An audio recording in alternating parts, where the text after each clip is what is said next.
Have you ever encountered an error that just stops you in your tracks?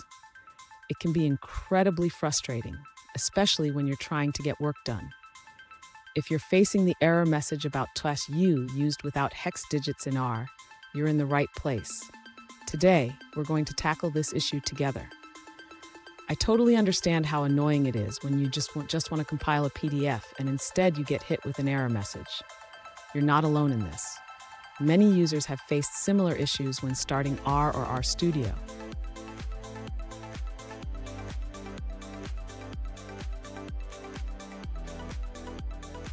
Let's dive into the specific situation at hand. One user recently reported that they received the error message U used without hex digits in character string when trying to start RStudio and compile a PDF from a .rnw file. This issue seemed to appear out of nowhere, even after updating RStudio in R. Sound familiar? Let's explore how to fix it. So what does this error mean? Essentially, it indicates that R is having trouble interpreting a file path due to the way backslashes are used in Windows. This can happen if the path is not formatted correctly. Don't worry, we'll walk through the steps to resolve this. And stick around. At the end of this video, I have a great tip that will help you avoid this issue in the future. To resolve the error regarding the backslash in the file path, the user should first check their R profile settings.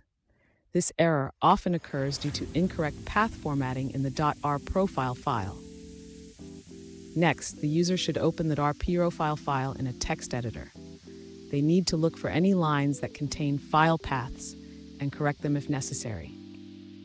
After making changes, the user should save the .r profile file and restart RStudio. This will ensure that the new settings take effect. If the issue continues, the user may want to check their working directory settings. They can set the working directory to a valid path using the setwd function. Finally, if the problem still exists, the user should consider reinstalling R and RStudio. This can help resolve any underlying issues with the installation. Fun fact, did you know that R was originally created by statisticians for statisticians? It's come a long way since then, but even the best tools can have hiccups. Now let's look at the answers provided by other users. An alternative solution provided by another user is to change your working directory in R. They suggest removing the C users edmar.campos.cardozo Dropbox path and replacing all backslashes with forward slashes. This can be done using the setwd function. That's all on that answer. Let's take a look at another one. An alternative solution provided by another user is to use double backslashes instead of a single backslash. This helps to avoid issues with special characters like newline or tab.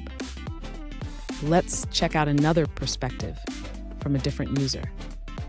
An alternative solution provided by another user suggests that when importing files in R, you should replace the single backslash with two backslashes.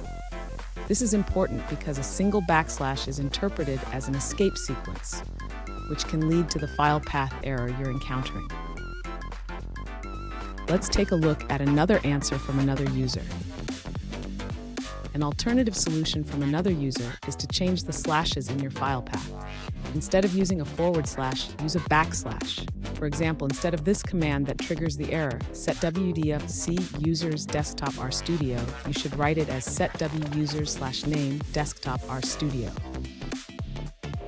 Let's take a look at an answer from another user. An alternative solution provided by another user suggests that when copying a directory address from Windows properties, you should use forward slashes instead of backslashes in R. This simple change can help resolve the error you're encountering. Here's the tip I promised. Always use forward slashes or double backslashes in your file paths. This simple habit can save you a lot of headaches down the line. And there you have it. With these steps, you should be able to resolve the /u error and get back to your work. Remember, proper file path formatting is key.